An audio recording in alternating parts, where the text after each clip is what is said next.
Donc, voilà, il y a aussi toutes les questions de démocratie à l'université. On a vu voilà, avec les mobilisations étudiantes qui vont être freinées et surtout pénalisées. Et en face de ça, on a aussi voilà, une crise climatique, une crise sanitaire, une crise démocratique, une crise sociale qui est en train de bouleverser le pays. Y compris, on a besoin de la recherche, on a besoin de l'enseignement supérieur pour répondre à tous ces enjeux-là. Donc aujourd'hui, la loi, elle est passée. Mais voilà, la grande question qu'on se pose, c'est comment on fait pour changer les choses. Donc Jean-Noël Acquat, tu es physicien, enseignant, chercheur et aussi conseiller de Paris. Et donc Aurélie Biancarilli-Lopez, tu es titulaire d'un doctorat. Et tu es aussi, depuis quelques mois maintenant, adjointe à la maire de Marseille et déléguée à l'enseignement supérieur, la vie étudiante et la recherche. Donc, merci à vous deux de prendre votre temps. Donc, peut-être, Jean-Noël, je vais te proposer de commencer sur voilà, les implications de la LPR pour les chercheurs, les chercheuses et le personnel. Voilà, donc tu pourras aussi rebondir là-dessus, Aurélie, puis tu pourras développer aussi sur l'implication des étudiants et des étudiantes dans cette lutte-là. Très bien. Et merci à vous et merci à l'UEC pour le travail que vous faites en direction des étudiants qui est important. Vous m'arrêtez là, je vais essayer de faire court, mais je vais essayer de faire moins d'une dizaine de minutes, mais vous m'arrêtez si je suis trop long. Mais je voudrais juste, avant d'attaquer directement sur la LPR, faire une sorte de mise en contexte historique, parce que je commence à accumuler un certain nombre d'années et malheureusement accumuler un certain nombre de mouvements. Avec Aurélie, on s'est rencontrés, si je puis m'exprimer ainsi, en 2009, au moment du 2008-2009, c'était la loi contre la LRU, en fait, le mouvement. C'était il y a longtemps, mais en fait, tout ça, les mouvements que l'on voit dans la recherche ont une vraie cohérence. Et je pense que les libéraux, on les appelle comme on veut, mais bon, les ultralibéraux, la droite, quoi, enfin la droite moderne, avancent par à-coups, lentement mais sûrement. Pour moi, je prends souvent la comparaison avec un rouleau compresseur qui va pas vite, mais par contre qui va. Et ils savent dans quelle direction ils veulent aller. Et ça, les réformes auxquelles on assiste en ce moment, malheureusement, prennent tout leur sens quand on prend un tout petit peu de recul historique, en fait. Alors, pourquoi c'est si important pour les libéraux, en fait?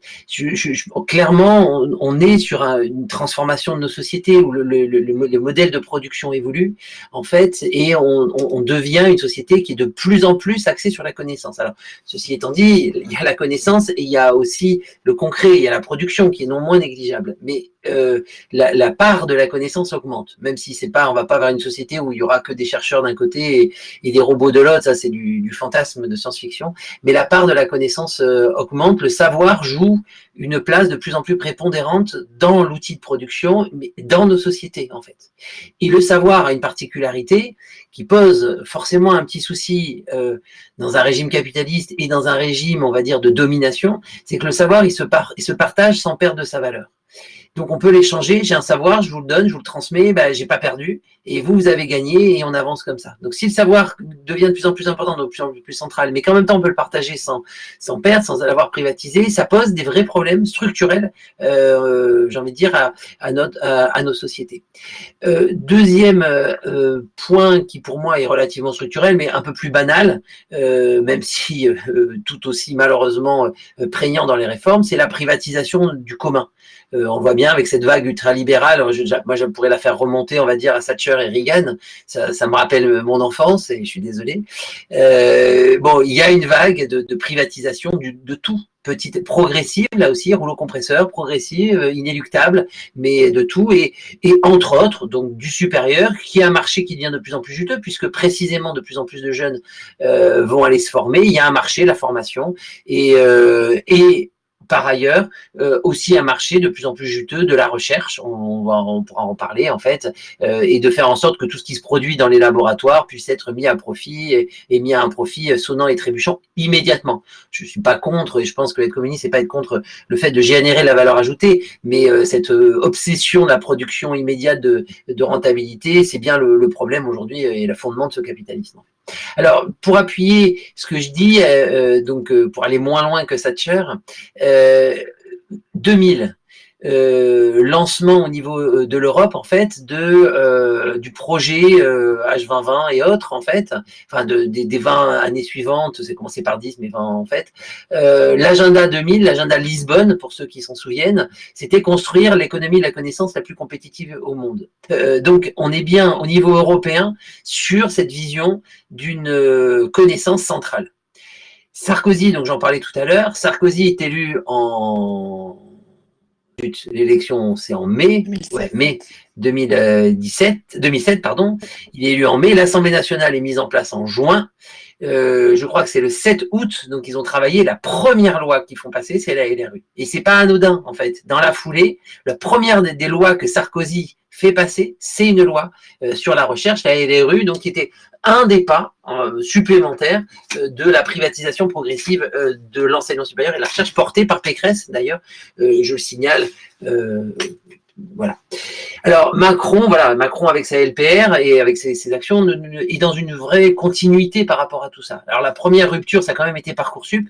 Moi, ça m'a fait plus que mal parce que quand j'étais étudiant au siècle dernier, clairement la question de la sélection à l'université était un big nono. Mais vraiment, on voyait bien, certains en parlaient doucement, etc. Mais c'était vraiment, croix de bois, croix de fer, on ne fera jamais la sélection à l'université. C'était vraiment, ça faisait partie des fondamentaux.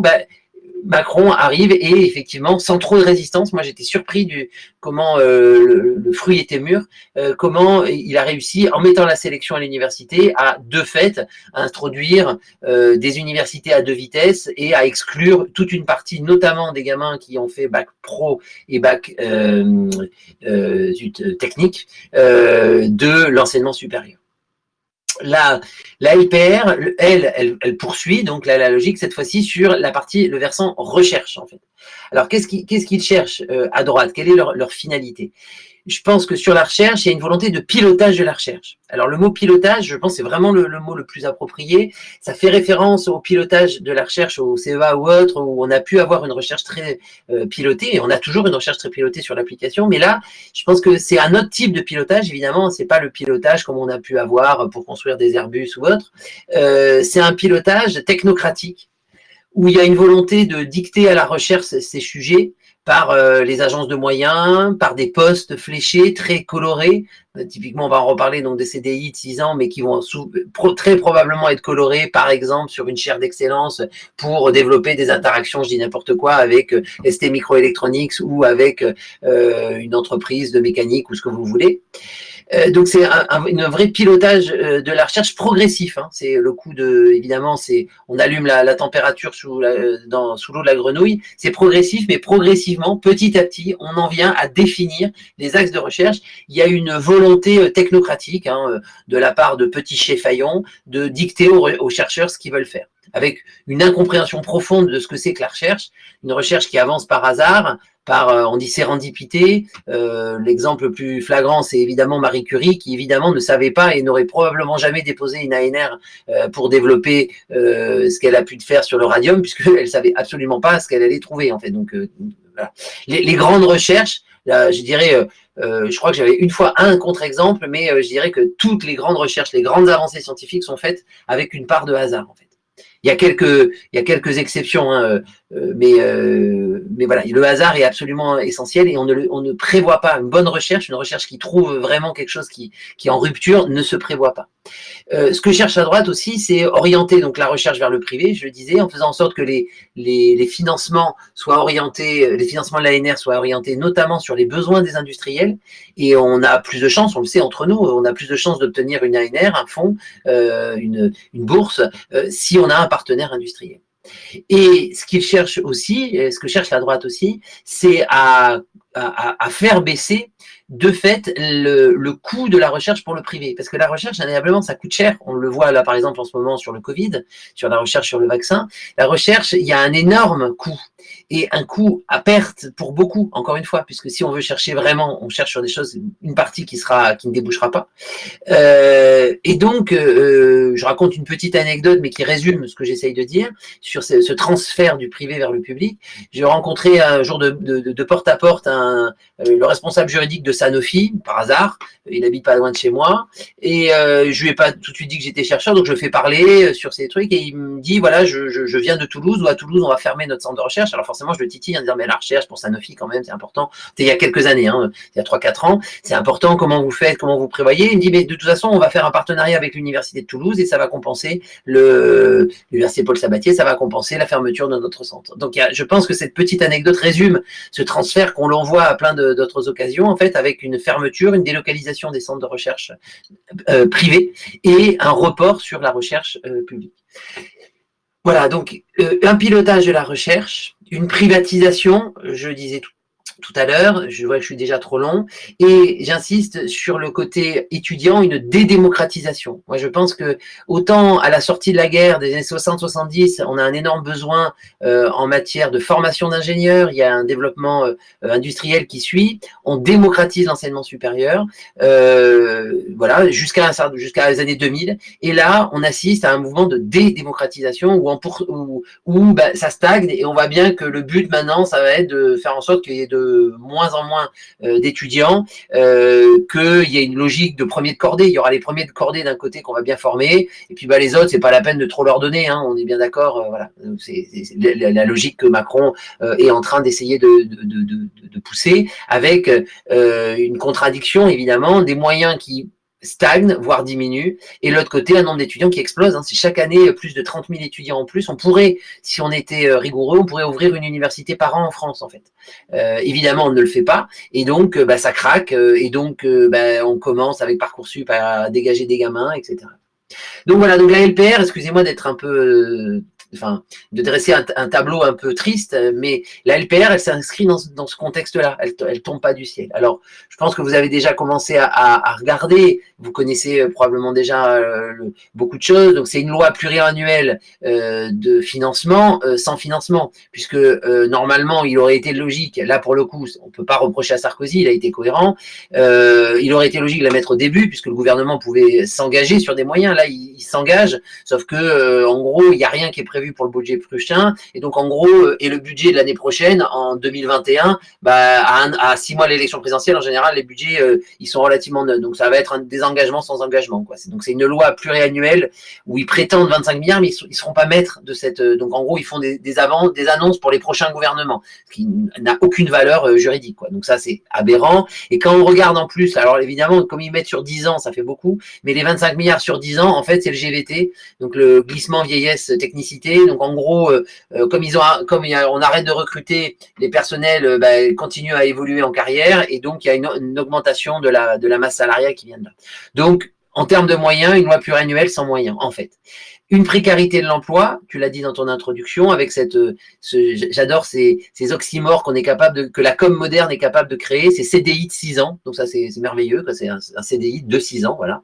Donc qui remet en fait en cause le statut et qui pousse à un système à l'américaine. Alors un système à l'américaine, mais sans les moyens, parce qu'aux États-Unis ils ont effectivement ces tenure tracks, mais il y a des moyens conséquents qui sont donnés. Là c'est un système à l'américaine pour la précarité, mais pas avec les moyens, donc c'est un peu piquant. Voilà, et qui va ajouter la précarité et la galère, puisque ça va devenir la référence, probablement pour l'emploi. Même si Vidal se défend en disant mais les universités pourront ne pas le prendre, en fait, on voit très bien qu'elle va pousser pour ça. C'est aussi le basculement, et ça c'est très grave aussi, c'est au moins aussi grave, voire plus grave, c'est le basculement des budgets des laboratoires vers l'ANR.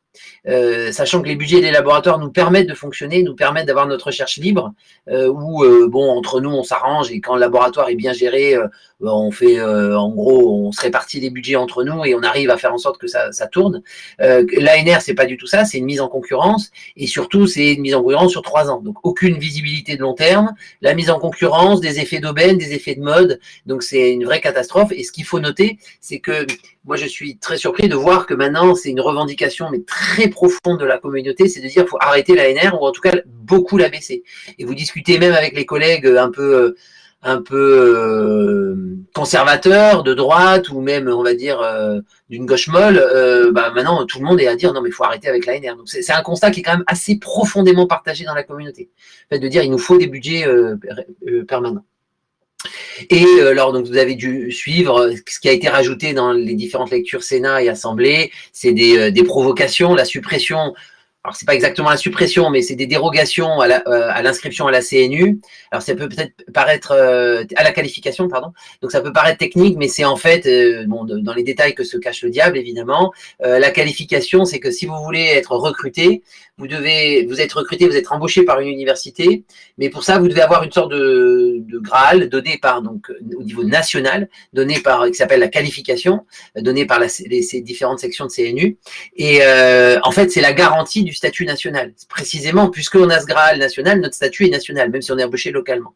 En faisant péter ça, bah, de fait, on détricote la dernière garantie qu'il y avait. Alors, ils ne l'ont pas dit comme ça, mais le pas d'après logique, en termes juridiques, c'est évidemment de faire péter le statut national pour remplacer ça par un statut local, donc avec toutes les aberrations, la précarité et le localisme qui va en découler. Je signale parce que c'est dans notre histoire, nous, communistes, en fait, c'est que, à savoir, le CNRS existait avant la Seconde Guerre mondiale, mais les communistes ont beaucoup poussé pour le structurer tel qu'on le connaît aujourd'hui, en fait, après la Seconde Guerre mondiale, et notamment, et là où on a pesé, et là où on a eu du succès, enfin un succès, c'est que précisément, pendant l'université française se croupissait un peu d'une certaine forme de localisme, avec des petits chefs locaux qui décidaient, et notamment en France, on a eu beaucoup de mal à faire passer la mécanique quantique, parce que les grands chefs décidaient que non, cette mécanique quantique pouvait pas avoir lieu, alors que ça faisait plus de 30 ans que les grands noms de la mécanique quantique avaient avancé, quoi. Voilà, donc le localisme est extrêmement dangereux, en fait, il a toujours été, et avec ce détricotage du statut national, avec tout un tas de réformes dont j'ai parlé, effectivement, on voit bien qu'on va vers de plus en plus de localisme. Voilà, donc je conclus là-dessus. Peut-être sur la loi, j'avais vu que dans l'invitation, mais peut-être que là je vais laisser à Aurélie la parole. J'avais prévu aussi donc de parler de la suite, mais de what next, quoi, enfin quelle lutte. Mais justement, je pense peut-être je m'arrête là et peut-être après je reviendrai sur quelle perspective on peut tracer dans la période. À vous, Cognac G. Donc, du coup, effectivement, Jean-Noël, tu as eu raison de remettre cette LPR en perspective, parce qu'effectivement, c'est un peu en fait un fil conducteur qui existe depuis plusieurs années. Tu le disais, un espèce de rouleau compresseur qui va à l'encontre de l'organisation de l'enseignement supérieur et de la recherche telle qu'on l'a connue. Effectivement, tu le disais, toi, il y a 10 ans, quand tu es arrivé, enfin, moi, il y a 15 ans, quand je suis arrivée dans l'ESR, il n'y avait pas encore tout à fait de sélection, et toi, 10 ans plus tôt, il n'y en avait pas du tout. Et donc, effectivement, on voit bien qu'il y a cette avancée qui se fait doucement mais sûrement. La LPR, c'est pas forcément la loi qui va le plus durement s'attaquer aux étudiants. C'était le cas, par contre, précédemment de Parcoursup. Mais la LPR, c'est un peu le pendant de la médaille de Parcoursup, c'est sa version recherche. Alors, moi, juste quelques mots, effectivement, quand même, sur la LPR, parce qu'elle va quand même impacter les étudiants, même si c'est pas aussi direct et aussi franc que ce qui va se faire sur ce qui s'est fait avec Parcoursup. Mais c'est une loi qui va en fait renforcer aussi les inégalités d'accès à l'enseignement supérieur, et qui va renforcer les inégalités de traitement dans les universités, quelque part, entre guillemets, la façon dont les étudiants pourront être accueillis, dont ils pourront suivre leurs cours, etc. Puisque vous avez un impact budgétaire sur les universités. Moi, je m'étais également noté un aspect qui me semble choquant dans la mise en place de la LPR, mais finalement, on est habitué avec ce gouvernement à cette façon de faire. Il s'agit tout bêtement de l'absence de dialogue social en amont, aussi bien avec le monde des enseignants-chercheurs qu'avec les syndicats étudiants, qu'avec l'ensemble des acteurs de l'enseignement supérieur et de la recherche. C'est d'ailleurs quelque chose qui a été largement pointé du doigt. Finalement, on est un peu habitué avec ce gouvernement aux aspects de déni de démocratie et d'absence de dialogue social. Moi, je pense qu'il y a quelque chose qui est effectivement extrêmement grave dans la LPR, c'est ce que Jean-Noël disait autour des CDI de mission. Moi, je trouve que le concept de CDI de mission est quand même un peu magique. Par définition, quelque chose qui est sur mission ne peut pas être indéterminé, puisqu'une fois que la mission est finie, de fait, on est au terme d'un projet. Donc, on est dans une forme de précarisation, qui plus est des jeunes chercheurs. Alors on savait déjà que le doctorat, c'est une période difficile pour les étudiants. Déjà que c'est pas facile d'obtenir un financement, mais c'est pas forcément des financements extrêmement conséquents. Si en plus de ça, dans la foulée, en réalité, vous n'avez pas de perspective de pouvoir vous installer durablement, vous engager dans une carrière dans de bonnes conditions, effectivement, il y a tout un tas de jeunes qui, parce qu'ils n'ont pas les assurances financières suffisamment solides au sens ce que pourrait considérer être solide mon banquier, qui de fait n'iront pas poursuivre leurs études au-delà. Et donc on va se priver aussi de tout un tas d'intelligence, de toute une réflexion qu'on laisse de côté brutalement. On sélectionnait déjà les gens à l'entrée des universités, eh bien, on va encore renforcer tout au fil du parcours, sélectionner encore davantage sur des critères sociaux, en réalité cachés et déguisés, des étudiants. On le voit particulièrement dans les domaines où les thèses ne sont pas financées et où il y a peu de bourses de recherche. Alors, on ne parle plus de bourses de recherche aujourd'hui, on parle de contrats doctoraux, mais on sait très bien qu'il y a des écoles doctorales qui sont complètement sous-dotées, complètement sous-financées, parce que, Jean-Noël le disait, pour avoir une ANR, pour avoir des financements comme ça sur projet, il faut des liens avec le monde économique, et qu'en particulier dans les sciences humaines et sociales, dans les lettres, donc toutes ces écoles doctorales dites des humanités, ont beaucoup plus de mal à avoir ce type de partenariat avec les entreprises. Et on voit encore une fois que ce sont les étudiants qui sont victimes donc de ce recul des financements pérennes de l'université. Moi, il y a quand même aussi l'autre aspect qui me dérange, effectivement, Jean-Noël le pointait, dans la dérogation à la qualification, qui moi, m'inquiète effectivement aussi, à la fois sur la case du statut des fonctionnaires, des enseignants-chercheurs. C'est un cadre national qui permet de garantir aussi la qualité des diplômes qui vous sont délivrés tout au long de vos études. Et donc cette casse, c'est aussi une remise en question de la qualité des diplômes. Alors, pour ne pas faire plus long et peut-être plus engager le débat, moi, je voudrais juste finalement dire qu'à mon sens, c'est une loi qui a été écrite pour les universités qui peuvent viser le classement de Shanghai. En réalité, c'est une loi qui a été écrite pour ce qu'ils aiment tant, ce sont les parcours d'excellence, les universités d'excellence. C'est un mot qu'ils aiment, c'est un mot qu'ils emploient, c'est un mot qu'ils utilisent à toutes les sauces. Et c'est finalement le fond c'est leur fond de commerce. Et donc, on va tirer effectivement et pousser vers le haut un certain nombre d'universités, un certain nombre de sites, qui, elles, vont pouvoir bénéficier, parce qu'elles sont de très grosses structures, effectivement, de drainer des financements sur projet, qui ont les reins suffisamment solides, y compris pour assumer le coût de ces recherches, Jean-Noël le disait, pour construire les partenariats publics-privés qui vont bien. Et puis, il y aura tout un tas d'universités qui vont être laissées pour compte, qui sont les universités à côté de chez nous. Effectivement, ça veut dire qu'il y a tout un tas d'étudiants qui n'ont pas les moyens, forcément, de se déplacer, que Parcoursup n'aura pas orienté vers ces grandes universités avec les guillemets qui vont bien, et qui donc vont aller dans l'université près de chez eux, ou peut-être qu'ils ont tout simplement d'autres raisons de souhaiter y aller. Je veux dire, on n'est pas obligé de vouloir partir forcément loin de chez soi pour faire ses études.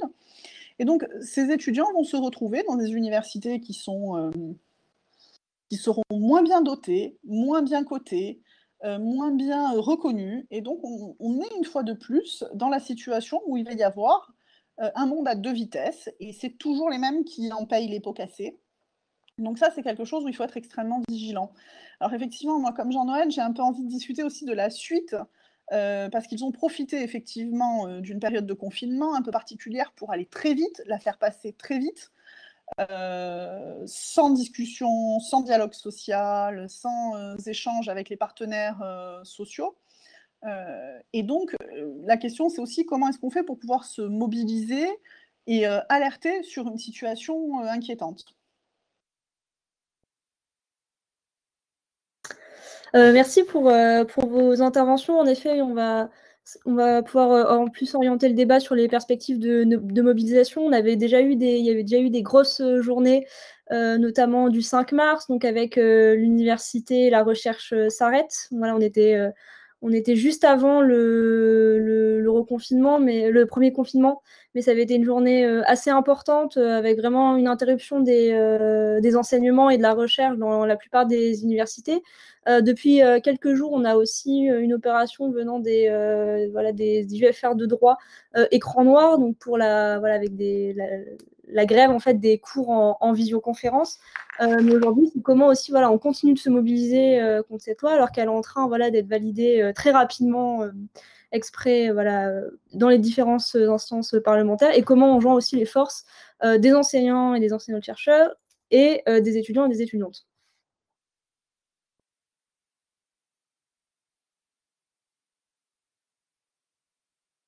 Jean-Noël, tu veux... Je peux dire quelques mots. Moi, j'essaie toujours de voir dans la situation ce qu'il y a les points d'appui. Alors, les points d'appui, ça ne veut pas dire que je suis optimiste, c'est pas ça. Hein. C'est juste voir les graines sur lesquelles on peut prendre appui. En fait, à la différence justement des mouvements 2000, LRU et autres, à la LRU, elle avait profondément divisé la communauté. Il y avait certains collègues qui disaient, et c'est vrai, même nous, communistes, on n'est pas contre l'autonomie, au contraire, justement, dans le dialogue autonomie-liberté, on est beaucoup plus sur la question de l'autonomie. Donc, l'autonomie en soi n'est pas un gros mot, et en soi, que les universités puissent avoir du pouvoir, c'est bien, sauf que, évidemment, avec Sarkozy, c'était l'autonomie, vous aviez l'autonomie de faire ce que lui avait décidé de faire. Donc, à l'époque, la communauté était assez divisée, ce qui a permis au gouvernement d'avancer. Là, moi, ce qui me frappe, c'est de voir la volée de bois vert que s'est prise la ministre de la part de toute la communauté, quoi. Enfin, moi, j'ai jamais vu ça. C'est-à-dire que ça va jusqu'aux instances du CNRS, même la CPU. La CPU, ils sont quand même, c'est pas des super gauchistes, quoi. Hein.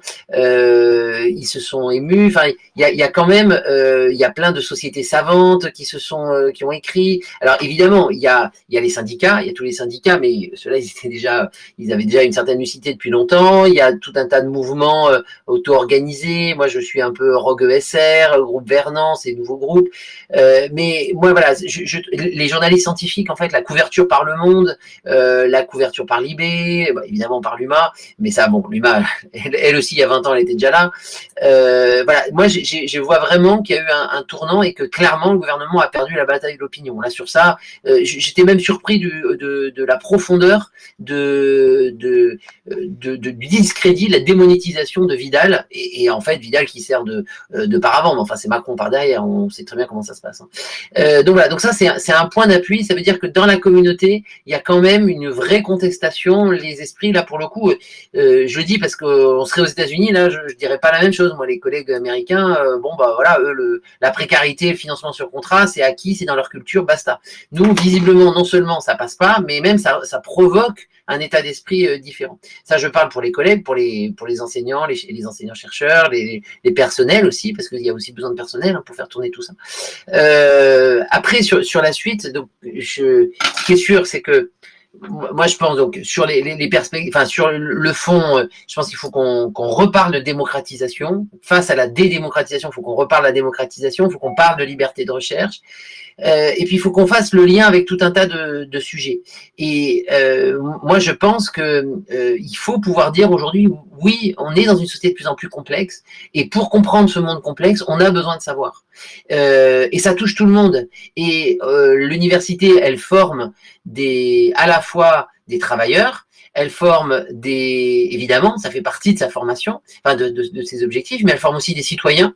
Et quand on voit la vague, je connecte au truc du moment, mais c'est important, je pense, de le faire, justement pour donner des perspectives. Quand on voit la vague de complotisme, le complotisme prend appui aussi sur l'inculture d'une partie de la population, et notamment, moi, je parle souvent de l'inculture scientifique. Quand il y a pas que le complotisme, évidemment, mais ça en fait partie, en fait. Donc, je pense que la question de dire on veut un enseignement supérieur démocratisé, c'est une question de société.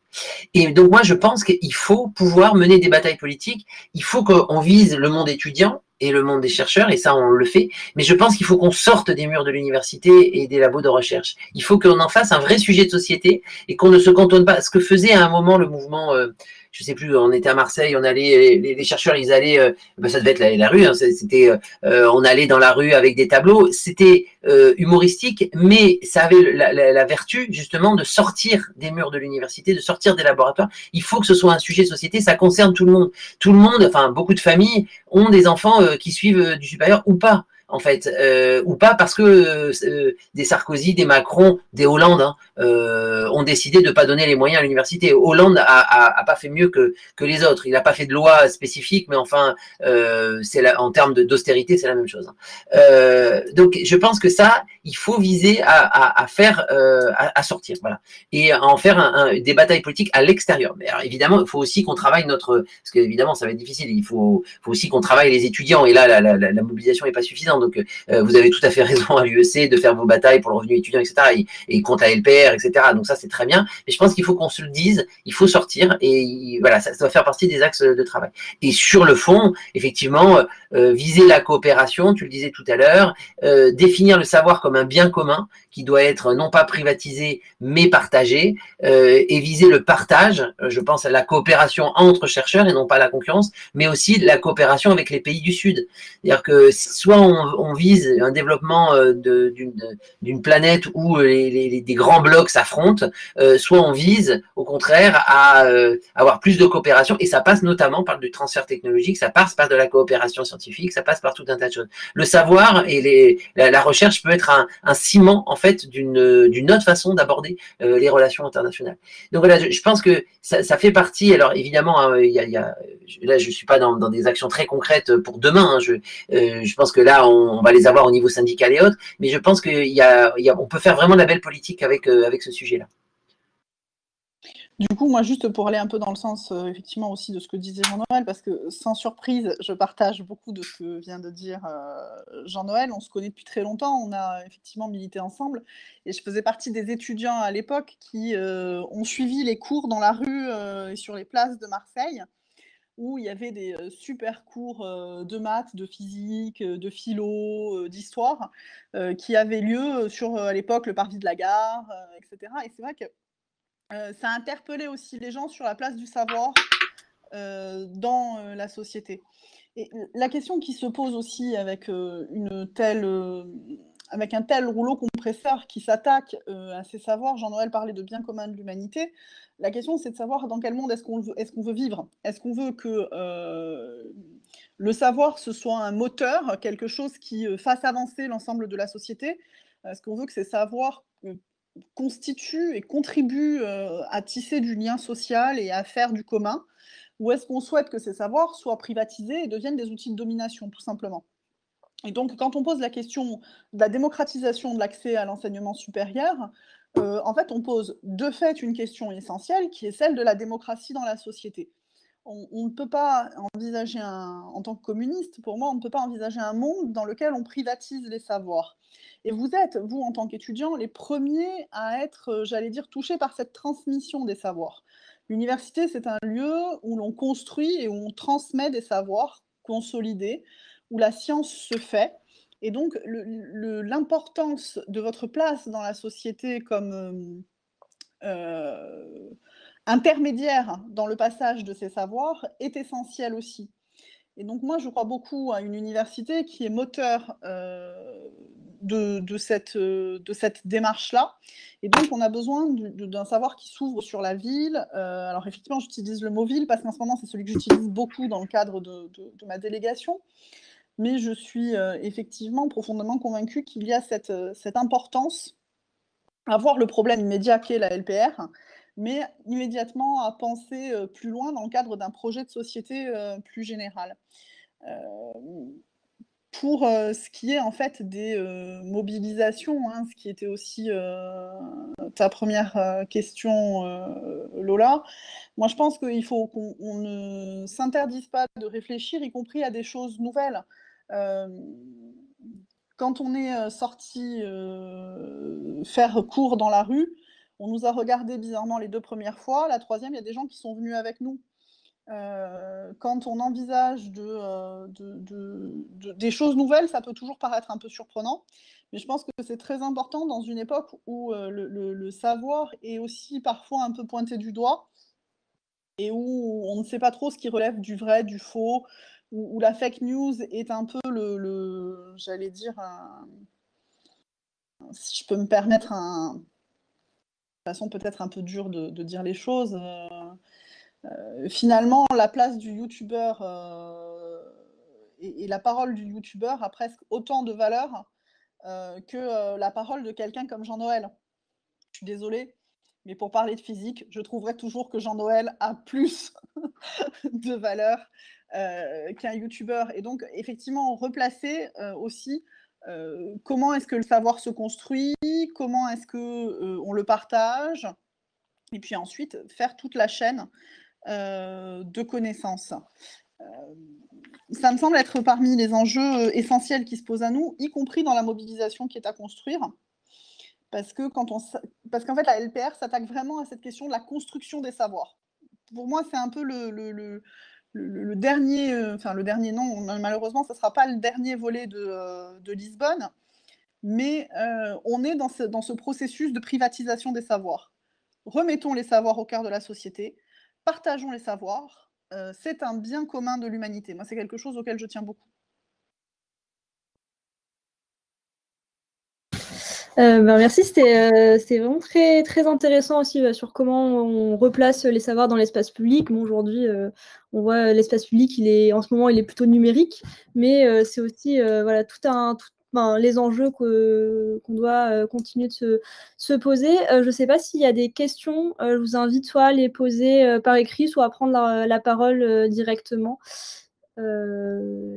Histoire qu'on ait un peu d'échange et un peu de débat. Donc, je vois que ça réagit. Ou intervenir, hein, même si vous n'avez pas de questions, si vous voulez intervenir sur ce qui a été dit ou rajouter des choses.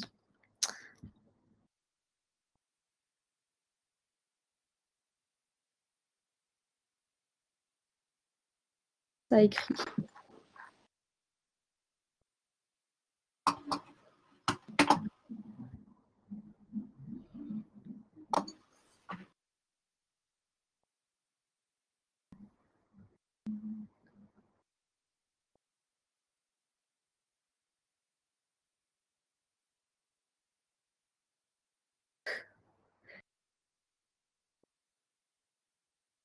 Ils ont beaucoup de choses à dire. Oui, n'hésitez pas à prendre la parole directement, à vous mettre en audio.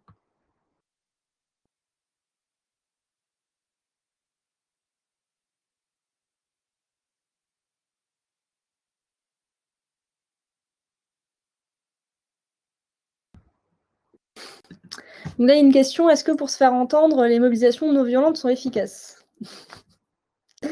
Une grande question.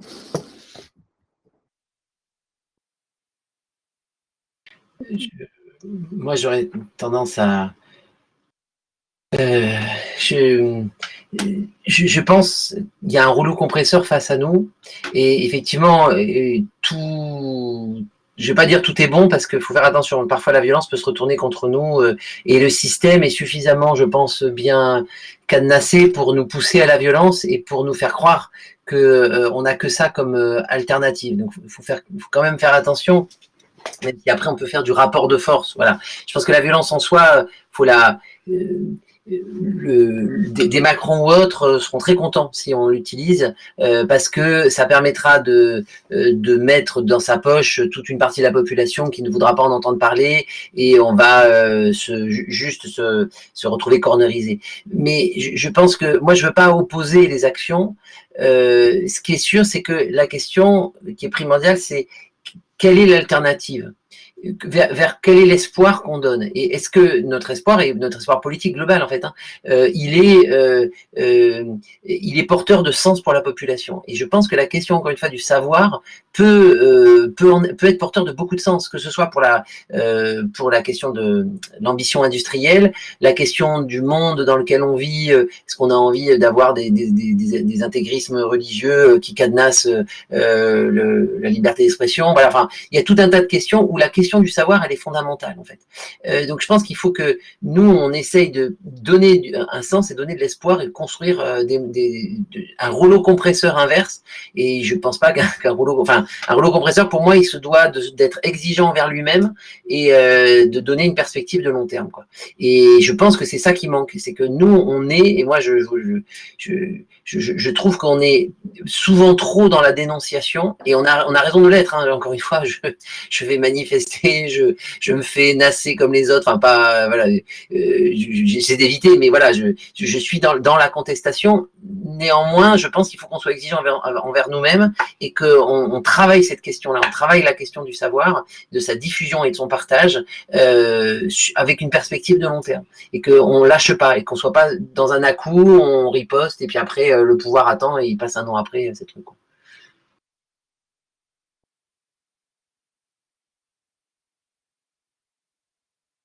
Aurélie, tu veux poursuivre ou... Sur la question des mobilisations non violentes, sont-elles efficaces? Moi, ce que je pense, c'est que on voit aussi que souvent la violence a montré ses limites. Et je pense qu'aujourd'hui, sur des mobilisations violentes, les étudiantes, les premières victimes seront d'abord les étudiants. Donc moi, je suis davantage, effectivement, comme le disait Jean-Noël, pour poser la question de fond de la place du savoir et construire des rapports de force. Les rapports de force, pour moi, enfin, du coup, je ferai presque le lien avec la question d'après, qui est posée. Je pense que la question des rapports de force, elle se traite aussi en construisant des convergences sur les différentes questions qui se posent et sur les différents enjeux qu'il y a dans l'ESR. Avec Jean-Noël, en l'occurrence, là, on a beaucoup soulevé la question du savoir, mais on peut soulever la question de la précarité des étudiants. On peut soulever la question de la sélection des étudiants. On peut soulever les questions d'accès au logement. On peut soulever la question du niveau des salaires dans l'ESR, parce que quand on regarde le salaire d'entrée, quand on regarde le salaire moyen d'un thésard, quand on regarde le salaire d'entrée d'un maître de conf, quand on regarde les années de précarité de post-doc, qui ne sont pas toujours financées, quand on regarde le salaire des personnels techniques de l'université, on voit bien qu'il y a énormément de sujets à traiter. On pourrait parler de la question du logement étudiant. Je veux dire, on peut parler de la question de l'accès à l'alimentation. Depuis, moi, ça fait donc je suis adjointe à l'enseignement supérieur, la vie étudiante et la recherche depuis la fin du mois de juillet. J'ai régulièrement assisté à des distributions de colis alimentaires organisées par les associations étudiantes. Donc la question de la précarité étudiante, elle est aujourd'hui essentielle. À mon avis, on construira des rapports de force en... je vais utiliser un vieux mot, excusez-moi, une vieille expression, mais en travaillant la question de la convergence des luttes. On a des points communs, on a un lieu de vie commun qui est l'université, on a un monde commun qui est l'enseignement supérieur et la recherche. Je pense qu'il faut qu'on se parle pour construire les rapports de force qui sont nécessaires pour faire changer les choses. On le voit bien avec la LPR. Pour la première fois, on a un vrai consensus des enseignants-chercheurs, des chercheurs, des étudiants, des personnels sur l'impact que ça va avoir dans l'université. il faut qu'on s'en saisisse pour partager l'ensemble de ces questions et construire les rapports de force qui seront nécessaires à faire évoluer les choses. Je ne dis pas que ça sera facile, je ne dis pas que ça sera simple, mais pour moi, effectivement, c'est une des portes d'entrée. Jean-Noël le disait, quand il y a eu la LRU, quand il y a eu le CPE, quand il y a eu tout un tas d'attaques systématiques et qui ont eu lieu, il n'y a pas toujours eu cette capacité à faire corps ensemble. Et là, pour le coup, je pense qu'on a une vraie opportunité à travailler cette question-là de cette façon-là. Il faut qu'on se pose vraiment cette question-là, d'arriver à avancer collectivement. Et moi, je pense que notamment, on va avoir des élections en 2022 quand même. Je pense qu'il faut qu'on porte l'exigence que la gauche, alors avec toute la difficulté de ce mot-là aujourd'hui, puisque évidemment je ne vais pas partir sur Hollande, mais voilà, la gauche, qu'est-ce que c'est? Bon voilà, on peut se poser plein de questions, mais il faut qu'on arrive à ouvrir un espoir pour qu'il y ait une autre politique qui soit mise en place. Et là-dessus, et vous regarderez ce que dit le PS aujourd'hui, c'est waouh, il y a un trou d'air en fait sur leurs revendications. Je pense qu'il y a besoin de nourrir le débat à gauche pour donner de l'espoir, encore une fois, sur une démocratisation pour tout le monde, pour toutes les classes populaires, parce que je pense que c'est important, encore une fois, que les gamins, parce que les gamins qui font bac pro ou bac technique, c'est des classes populaires, hein, c'est rarement les fils du 6e arrondissement de parisien en fait. Donc je pense que c'est important qu'on arrive à faire la jonction et de dire que ces sujets-là sont des sujets qui concerne tout le monde, ça c'est vraiment mon dada, ça doit concerner toute la société. Et quand je dis ça doit concerner la société, c'est aussi dans notre parti. Moi, ce qui me marque, c'est que, pour reprendre un exemple d'un camarade, c'est que s'il y a une poste demain qui ferme, moi je sais que tous mes camarades, je suis dans le 13e à Paris, tous les camarades, ils vont y aller. Enfin, si je leur dis on y va, ils vont y aller. Si je leur dis il y a une université qui ferme un truc, je l'ai testé, enfin ça fermait pas, mais en gros on faisait un truc, bon, il y a 2-3 camarades qui disent oui, mais alors bon, est-ce qu'on peut y aller parce qu'on n'est pas universitaire? Donc il y a vraiment ce sentiment que bon, les universités c'est un truc pour certaines personnes et pas pour le reste de la société. Ça, je pense qu'il faut rompre ça et en faire un sujet politique par des multiplications de débats, par des propositions. Moi, je pense que la question, il faut arriver à la fois à tenir la perspective de long terme, comme ce rouleau compresseur qu'ont nos adversaires, et des trucs très concrets, des trucs très triviaux, comme par exemple la construction de nouvelles universités, l'embauche. Si vous regardez l'embauche de personnel, pour que des jeunes puissent, à la fin de leur thèse, être embauchés, et puis après enseigner dans de bonnes conditions, parce que aujourd'hui, le fait qu'on soit tiraillé, ça vient du manque de profs en fait. Et quand je vois la question de Thomas sur les enseignants-chercheurs, j'ai envie de dire oui, les enseignants-chercheurs, ils sont décevants aussi, ça c'est clair. C'est-à-dire que quand il y avait la loi sur la sélection, ils n'ont pas beaucoup bougé, ça c'est vrai. Alors pourquoi, au-delà d'être conservateurs pour certains, il y en a certains qui sont quand même vraiment de gauche. Et pourquoi ils n'ont pas bougé à ce moment-là? Je pense que il y a déjà des coups de boutoir qui ont été faits sur ça, et aussi le constat que avant ça ne marchait pas non plus, et ça ne marchait pas depuis des décennies. Et avant, on parlait de sélection par l'échec. Moi, c'est un truc, je trouve, enfin, c'est bizarre, on n'en parle plus de la sélection par l'échec. C'est un truc, je trouve, qui vient moins dans les discours. Là où avant, on en parlait beaucoup. La sélection par l'échec, moi, je l'ai vu. En fait, moi, j'ai un peu alterné entre, j'ai enseigné à la fois dans des écoles normales, dans des écoles d'ingénieurs et à la fac. Donc, je vois un peu les différences concrètes. Je vois et parfois le massacre qui peut être fait, et c'est vraiment la sélection par l'échec. On laisse, on verra bien, et puis quand on en parle avec les collègues, c'est bah oui, mais on peut rien faire. Et donc face à on peut rien faire parce qu'on n'a pas les moyens et qu'on a beau taper, l'État s'en fiche. Au bout d'un moment, il y a un défaitisme qui fait que pour certains collègues, comme on pouvait rien faire, autant faire la sélection, comme ça au moins on en sauvera certains. Il y a un peu ces trucs-là. Mais tout ça, c'est sur fond d'austérité, pour le service public. Si on arrive à porter une exigence autre en disant on veut des moyens, on veut construire des universités, on veut embaucher, il y a plein de jeunes qui sont formés, qui ont leur thèse et qui trouvent pas de débouchés, c'est aberrant, c'est un investissement, en plus même en termes bêtement comptables, excusez-moi, évidemment la politique ne se résume pas au terme comptable, mais même si on on parle en termes comptables, on a investi dans ces jeunes et après ils partent dans la nature, il n'y a plus de suivi, etc. C'est un gâchis colossal. On aurait de quoi faire. On aurait à la fois de quoi répondre à des objectifs de société, faire en sorte que chacun puisse avoir un niveau de formation plus élevé et embaucher des jeunes, quoi. Donc oui, les anciens chercheurs ont été décevants. Là, il y a quand même, en tout cas, une fenêtre de tir qui est, ce que je disais tout à l'heure, c'est cette quasi-unanimité contre cette loi. Et je pense que là, on est à un an et demi des prochaines élections législatives et présidentielles. Il faut qu'on prenne appui là-dessus pour essayer de construire quelque chose qui puisse fédérer à gauche et qui puisse nous fédérer, nous aussi, enfin, qui puisse être porté par les communistes. Je pense qu'au sein de la famille communiste, des propositions qu'on voit, il y a du débat entre nous sur un certain nombre de points, pas sur ça. On peut dire il manque des choses peut-être, bon, on peut toujours rajouter, mais je trouve que c'est un sujet sur lequel on a une force. En fait, on est cohérent, ça, je pense qu'il faut arriver à politiser le débat à venir là-dessus en multipliant les initiatives, en multipliant les débats, les propositions concrètes, etc.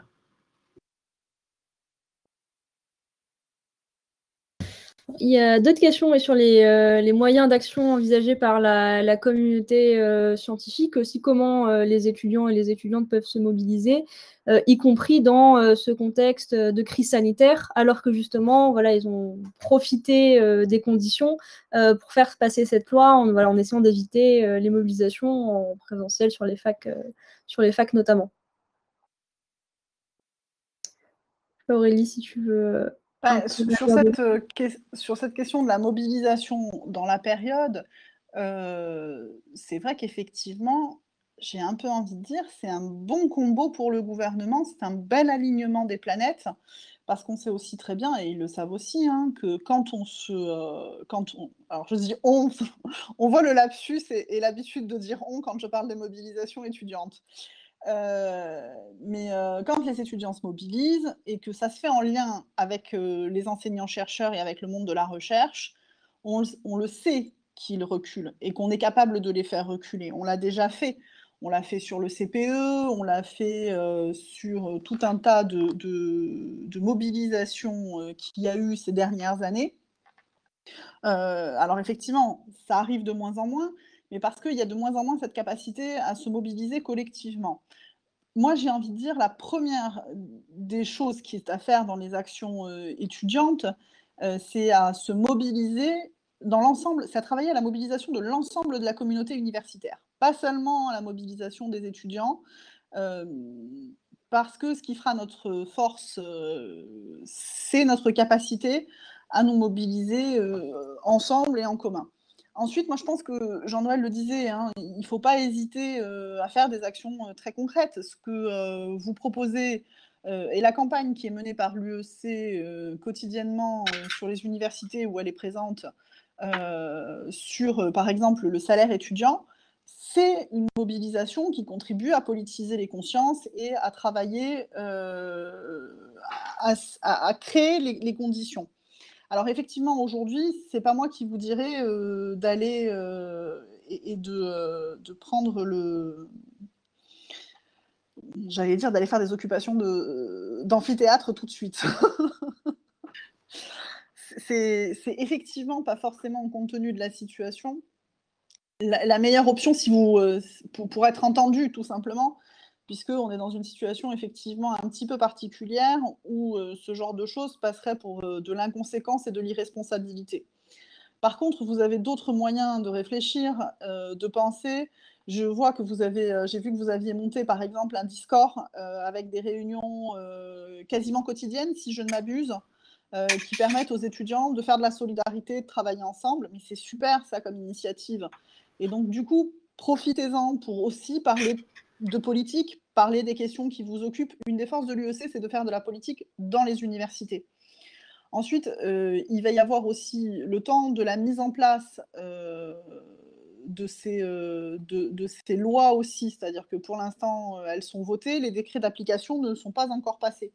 Donc on a encore une fenêtre de tir pour pouvoir se mobiliser. Discuter avec les responsables des UFR, les doyens de fac, avec vos enseignants, avec... Moi, je pense qu'il y a vraiment quelque chose là-dedans qui va être... Je vois que tu as mis le lien du Discord, c'est super. J'en profiterai pour le basculer sur mes réseaux sociaux, moi aussi, ce soir. Mais là, vous avez vraiment, je pense aussi, une fenêtre de tir sur laquelle vous pouvez jouer. Et puis après, je pense qu'il y a aussi tout un tas de choses autour des solidarités sur lesquelles vous pouvez aussi travailler. Mais moi, voilà, je travaillerai comme ça avec des grands axes pour créer des convergences rapidement avec le monde universitaire. Très rapidement entrer en contact avec les syndicats d'enseignants-chercheurs, très rapidement prendre contact sur vos campus pour vous organiser avec les syndicats, avec les autres syndicats étudiants, avec les autres organisations de jeunesse, prendre contact avec les directions de l'université, avec les représentants des personnels aussi, et puis avec tout un tas d'étudiants qui sont souvent en dehors des clous de la mobilisation, comme nous, on peut l'apercevoir, mais qui sont aussi actifs. Moi, je le vois par exemple sur Aix-Marseille Université, il y a toute une mobilisation actuellement sur la solidarité alimentaire. Ils ne le savent pas, mais ils font de la politique. Il faut aussi aller titiller de ce côté-là et aller les interpeller. Parce qu'on ne peut pas, d'un côté, promouvoir la solidarité et de l'autre, laisser casser le service public de la recherche et de l'enseignement. Donc, alerter petit à petit les consciences comme ça. Effectivement, dans une période qui est terrible pour la mobilisation, qui est terrible pour l'organisation et la mise en place de ces rapports de force. Et puis, ne pas hésiter à innover. Enfin, si vous avez des idées sur le numérique, ne pas hésiter à les tester. Après tout, j'allais dire, on n'a rien à perdre. Hein.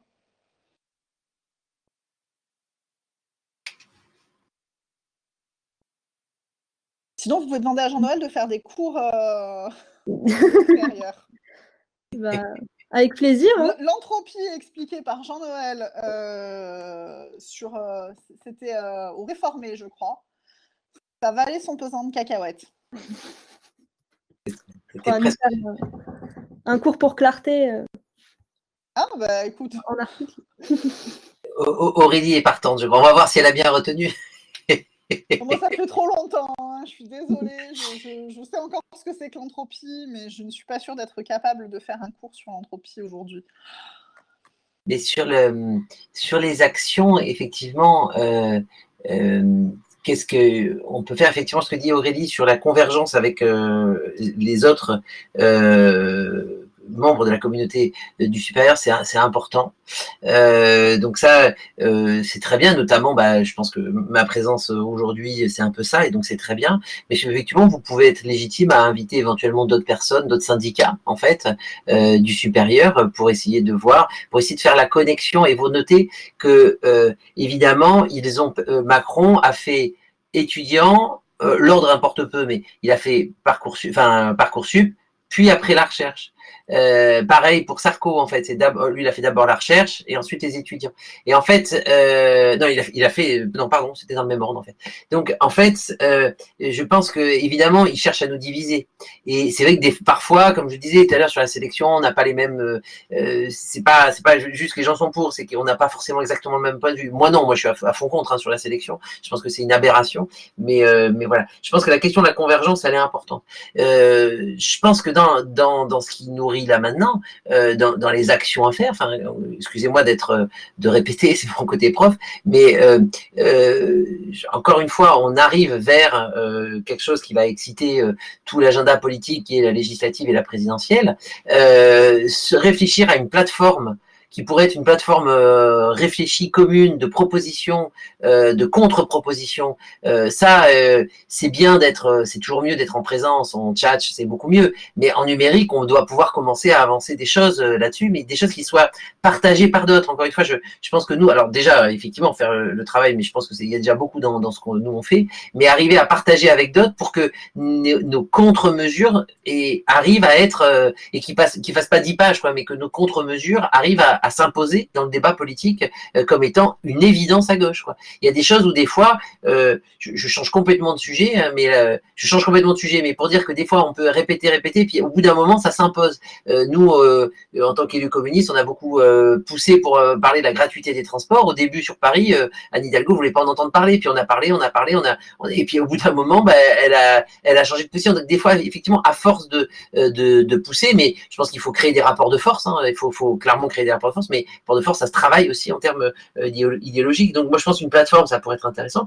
Et puis, je pense que clairement, parler de l'abrogation de la LPR, ça mange pas de pain, c'est facile, vu qu'il y a zéro moyen en termes financiers, bon, ça, la partie moyen, c'est de l'enfumage, et en fait, tout ce qui reste, c'est en fait la précarisation et aller vers l'ANR. Ça, je pense, ça, c'est clair que tout le monde aura compris. Je pense que l'abrogation, c'est facile, et surtout la construction d'une nouvelle loi, quoi.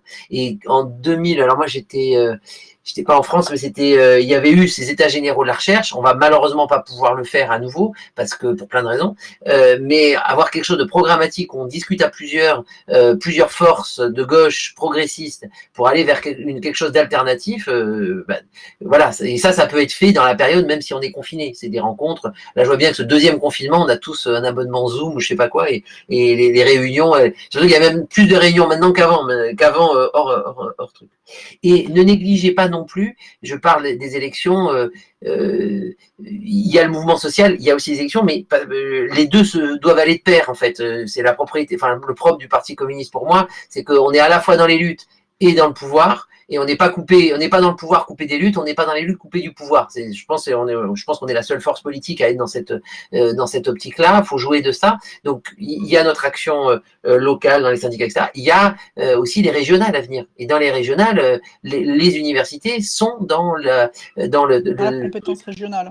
Voilà, dans la compétence régionale sur le côté tout ce qui est bâtimentaire, immobilier, etc. Et donc poussons pour la construction de nouvelles facs dans nos différentes régions, quoi. Et là, pour le coup, je pense que l'UEC est plus que légitime, puisque là, on parle clairement, construire de nouvelles facs, c'est pour accueillir les nouveaux étudiants dans de bonnes conditions, quoi. Donc, il y a des choses immédiates qui peuvent être faites d'ores et déjà. Moi, pour aller un peu dans le sens de toujours aller un peu dans le sens de ce que dit Jean-Noël et peut-être le renforcer, il y a quelques mois de ça, mais même dans les... on l'a beaucoup vu à un moment donné aussi sur certains médias. On décrivait les étudiants un peu comme des irresponsables, organisant des fêtes et propageant le virus.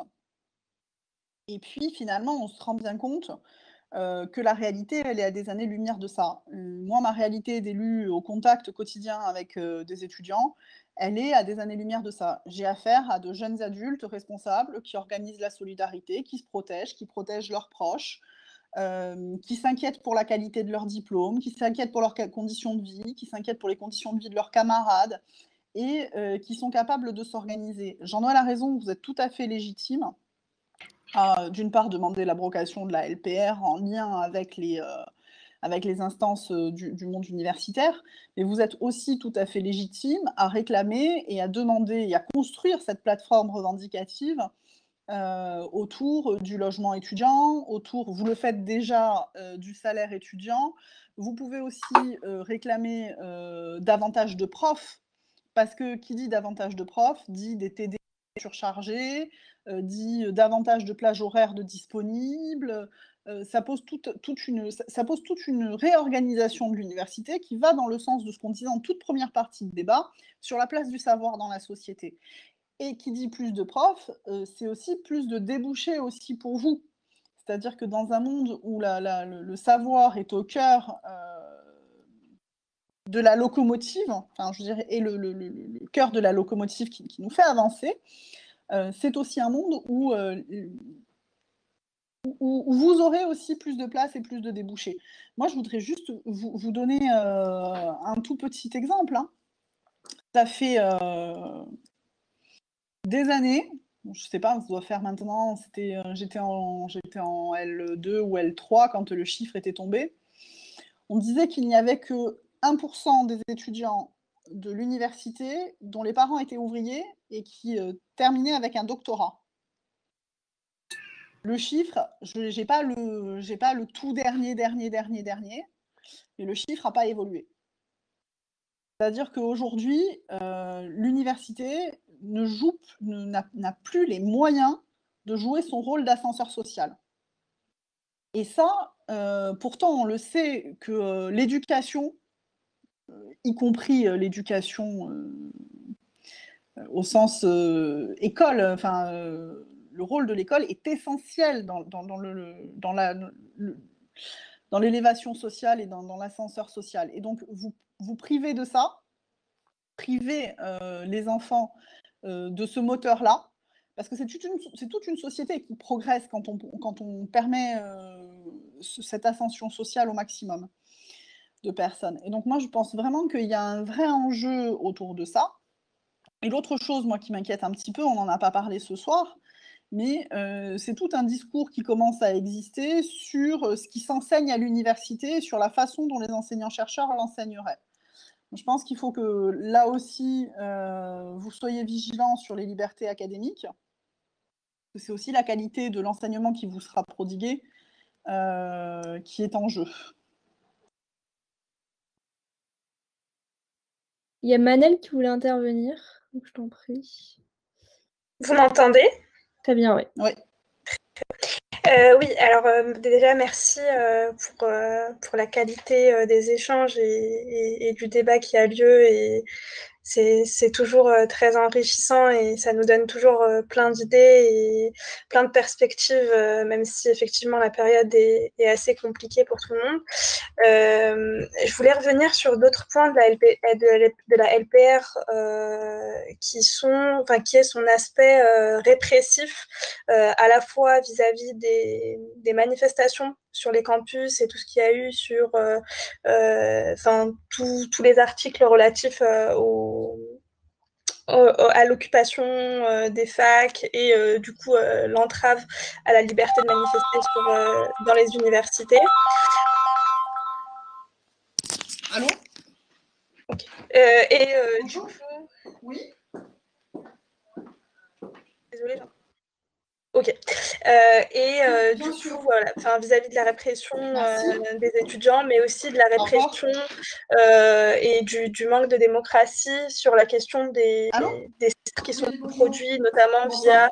je suis désolée, j'entends rien du tout. Du coup. On t'entend. Ah, vous m'entendez très bien. Et donc, du coup, sur la production des savoirs et tout ce qu'il y a eu sur les productions de recherche scientifique sur les questions féministes, antiracistes et tous les débats qu'il y a eu sur les valeurs républicaines qui vont aussi dans le sens d'un autoritarisme des universités et de contrôle des savoirs et de la production des savoirs. Et donc, du coup, je voulais voir aussi comment est-ce qu'on pouvait aussi réfléchir autour de ces questions ensemble, qui est aussi une des autres offensives de la LPR, qui, en plus de ne pas permettre le recrutement et la mise à disposition de moyens, nous empêche tout simplement de produire des savoirs alternatifs. Oui, là aussi, moi j'ai été... c'est pas de l'optimisme, hein, c'est toujours essayer de voir ce qui peut être positif. Moi j'étais quand même agréablement surpris de voir la volée de bois vert que s'est pris le ministre suite à la volonté justement de dire il y aurait des, alors excusez-moi j'ai oublié les termes exacts, dans l'université française, en gros je sais plus exactement, mais en gros enfin l'islamo-gauchisme, enfin, comme Blanquer a pu le décrire. Ce qui était quand même intéressant là aussi, c'est de voir comment beaucoup de collègues sont écrit des tribunes en disant mais vous n'avez rien compris, c'est pas ça l'université, enfin même des universités, mon université s'est exprimée et contre le ministre, ce qui est quand même ça peut paraître, nous qui sommes syndiqués dans l'action, bon, être contre un ministre, c'est assez classique. Un président d'université qui écrit pour dire que tout le mal qui parle d'un ministre, c'est un peu pas osé, mais il s'expose notamment en termes de moyens ensuite. En fait, c'est pas voilà. Et quand même, j'ai été moi très surpris de voir la volée de bois vert qui s'est prise. En fait. Donc là, je trouve que là-dessus, alors, ce qui est très dangereux, effectivement, il y a des choses dangereuses dans la LPR, hein, évidemment, mais je trouve que le débat a été plutôt bien, et justement sur la contradiction entre ce qu'on essaye de défendre et ce que l'université, ça vient de l'universel en fait, ce que l'université représente comme foyer d'échange des idées et qui va à l'encontre précisément de tous les dogmatismes, quels qu'ils soient. Évidemment, le dogmatisme religieux, évidemment, les universités à Kaboul, elles sont prises pour cible par les intégristes, mais aussi par le dogmatisme de cette pensée néolibérale qui, que ce soit, donc là, j'ai oublié les mots exacts, mais du ministre, ou que ce soit sur l'économie, en fait, on voit bien que ces gens qui se prétendent pour la liberté, en fait, dans leur action, font exactement l'inverse, en fait, puisqu'ils cherchent à limiter l'expression, les courants d'études autour des luttes féministes et autres. Enfin, ils cherchent précisément à limiter les études, alors même que précisément la question, c'est de permettre la liberté de conscience et la liberté de recherche, c'est fondamental. C'est statutaire, en fait, la liberté des enseignants-chercheurs. Donc, en plus, bon, les déclarations de ministre, elles visent juste à énerver le monde, hein, mais l'indépendance des enseignants-chercheurs est constitutionnelle. Donc, en plus, même, je pense qu'il aurait beaucoup de mal à revenir. Enfin, on peut toujours changer la Constitution. Hein. Encore une fois, je ne sais pas demain quelle sera la majorité qui va sortir en 2022, mais je ne pense pas qu'ils arriveront surtout sur ça, et surtout la volée de bois vert qu'il a eu en fait. Mais je pense que tu as raison de le pointer du doigt, et moi je pense que il faut appuyer là-dessus parce que c'est justement la contradiction de ces entre guillemets libéraux qui ne sont libéraux que quand ça les arrange, quoi. Mais quand il s'agit vraiment d'être pour le coup libéral au sens philosophique du terme, alors là il n'y a plus personne, là on revient au bon vieux autoritarisme. Alors, vous allez tous les deux devoir nous quitter, donc on va. Voilà. Je voudrais m'excuser d'avoir dû quitter précipitamment le débat, mais il y a des responsabilités que j'ignorais en devenant adjointe et qui, des fois, vous rattrapent de façon inopinée. Alors, t'avais pas tout dit. Non, ça, franchement, on me l'avait pas dit, et si j'avais su, je ne suis pas certaine que j'aurais signé pour cette partie-là des responsabilités. Mais il n'y a pas de souci, mais voilà, on tenait, je pense. Je voulais m'excuser auprès de Manel que j'ai pas pu entendre. Mais vous remercier pour avoir pris du temps. Les débats étaient vraiment passionnants. Voilà, j'ai environ 4 pages de notes. Donc ça, voilà, vous remercier grandement. Et voilà, il y a des enjeux. On a noté vos propositions et également on va essayer de construire un peu les suites de la mobilisation dans nos promos avec nos camarades de classe et avec nous aussi l'ensemble de la communauté universitaire. Donc je vous remercie encore une fois. On va se souhaiter une bonne soirée et j'espère à très vite. Merci à vous pour l'invitation. À bientôt. Merci à vous et bon courage dans la période qui ne doit pas être évidente. Et bravo pour tout le travail que vous faites. Merci. À bientôt. Merci. Au revoir. Bonne soirée. Au revoir.